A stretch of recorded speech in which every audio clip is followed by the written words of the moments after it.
Hordoftoota keenya nageenyi keenya bakka jirtanitti isaa qabu jechaa odeeffannoo isaa onkoloolessa 25 bara 2025 qindeeffannee siittumaa dursa oduu ijoo. Itoophiyaatti sa'aatii tokko keessatti namoonni 25 akka du'an qorannoon ifoomse. Iccitiin paasteroota lamaan wal ajjeesise ifoome. Araarsaa Mardaasaa Abunee Gabrieliin hiisisuun dhaga'ame. Re'oota 5tti gibira 15,000 gaafatamnee jedhan jiraattonni. Warri toora YouTube chaanaalii kanaaf haaraa taatan subscribe, like, share gochuudhaan nu dhaabbadhaa jechaan gara bal'ina oduutti sin dabarsa. Impaayera Itoophiyaa keessatti lubbuun ilma namaa sababoota garaa garaatiin akka baalaatti harca'aa jira. Keessumaa waraanni, beelli, hongee fi dhibeen isaan ijoodha. Qorannoon gaggeeffame akka ifoomsutti dhibee daddarboo hin taaneen Itoophiyaatti sa'aatii tokkotti namoonni 25 ni du'uu jedhame. Ministeerri Fayyaa Impaayerittii qorannoo gaggeesseen akka mirkaneessetti dhibee daddarboo hin taane qofaan sa'aatii tokkotti namoota 25tu du'a. Kanneen keessaa dhibee kaanseriin 7%, dhibee sukkaaraan 12%, dhibee hafuuraan 7% akka ta'e himame.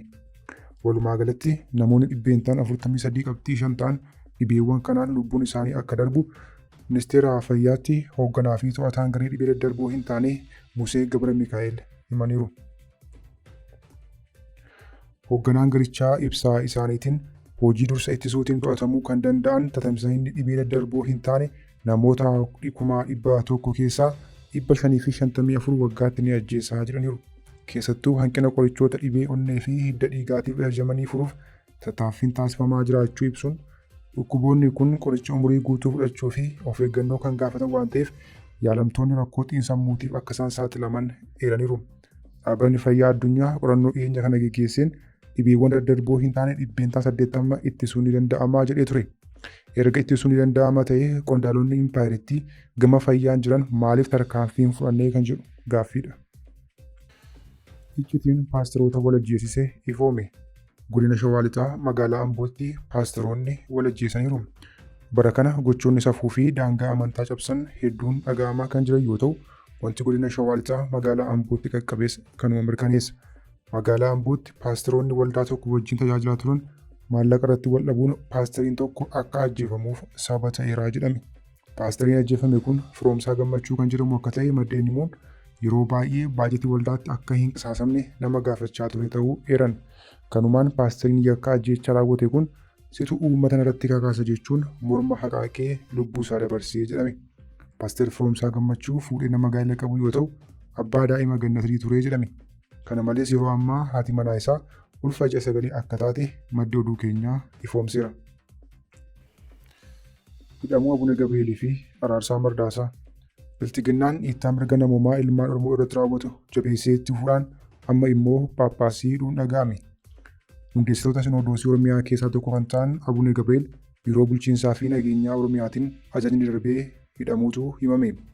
Paappaasii kutaa lallabaa Wallagga Lixaa Gimbii kan ta'an Abunee Gabriel onkoloolessa 8 bara 2018 akka lakkoofsa Itoophiyaatti naannoo Oromiyaa keessatti jeequmsa kaasuuf yaalaa turan jechuun itti gaafatamaan bulchiinsaa fi nageenyaa Oromiyaa Koomishinar Araarsaa Mardaasaan akka hidhaman maddi oduu keenyaa ifoomseera. Abunee Gabriel erga Sinodoosii Oromiyaatiin kutaa lallabaa Wallagga Lixaa Gimbiitti ramadamanii booda gidduu lixinsa mootummaatiin gara Finfinneetti deebi'anii hojii mana amantaas osoo itti hin deebiin jireenyuma dhuunfaa isaanii jiraachaa turan. Haa ta'u malee qaamonni tokko tokko Abunee Gabriel dhiifama gaafachuu qabaa jechuun dhiibbaa taasisaa turaniiru jedhame. Abunee Gabriel mana jireenyaa isaanii magaalaa Shaggar kutaa magaalaa Buraayyuu bakka Ashwaa Meedaa jedhamu qabamuun achuma Buraayyuutti hidhamuutu himame. Onkoloolessa 13 bara 2018 mana murtiitti dhiyaachuu kan himu maddi oduu keenyaa kun Koomishinar Araarsaa Mardaasaatiin himanni Oromiyaa bakkeewwan garaa garaa deemuun jeequmsa kaasaa ture jedhu irratti banamuutu himame. Abbaan seeraa namni kun maal balleesse jechuun abbaa alangaa fi qorataa poolisii gaafannaan isaan lachuu nuti hin beeknu bulchiinsaa fi nageenya Oromiyaatu gubbaa irraa himate jechuun deebisan jedha maddi oduu kanaa. Beellamni itti aanu onkoloolessa 31 bara 2018 qabamuutu himame.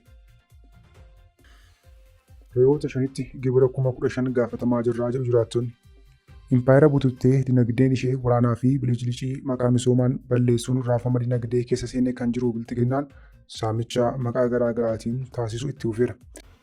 Tibbana warri ijoollee biyya alaatii qabdan kaffaltii gibiraa qarshii 2,000 hanga 10,000 kaffaluu qabdu jechuun mandararra deemee sassaabaa jiraachuun gabaafamee ture.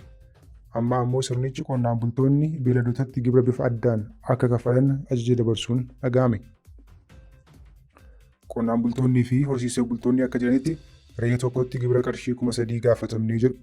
Qaala'insi jireenyaa, dhiibamuun nageenyaa fi balaa uumamaa kanneen akka hongee fi lolaa kaan miidhamaa turan qonnaan bultoonnii fi horsiisee bultoonni kunneen ammatti gibira kana kaffaluu mitiitii waan maatii keenya ittiin sooruyyuu hin qabnuu jedhu. Bilxiginnaan garuu dinagdee biyyattii dhaabbata maallaqaa addunyaa fi baankii addunyaatti dabarsee kennee gatiin bittaa maallaqaa Itoophiyaa akka dadhabu gochuun dinagdee biyyattii biyyootti dabaleera. Kana malees liqii fudhatee meeshaa waraanaa ittiin bituun lammiilee isaa fixaa ture kaffaluu dadhabuun liqeessitoonni yuuroo boondii dhaddacha dhaabuuf akka jiran miidiyaaleen addunyaa gabaasaa jiru. Hordoftoota keenya oduun sa'aatii kanaaf qabannee dhiyaanne kana gaammaatti hordoftan ture. Oduu biraan hanga walitti deebinutti nagaatti.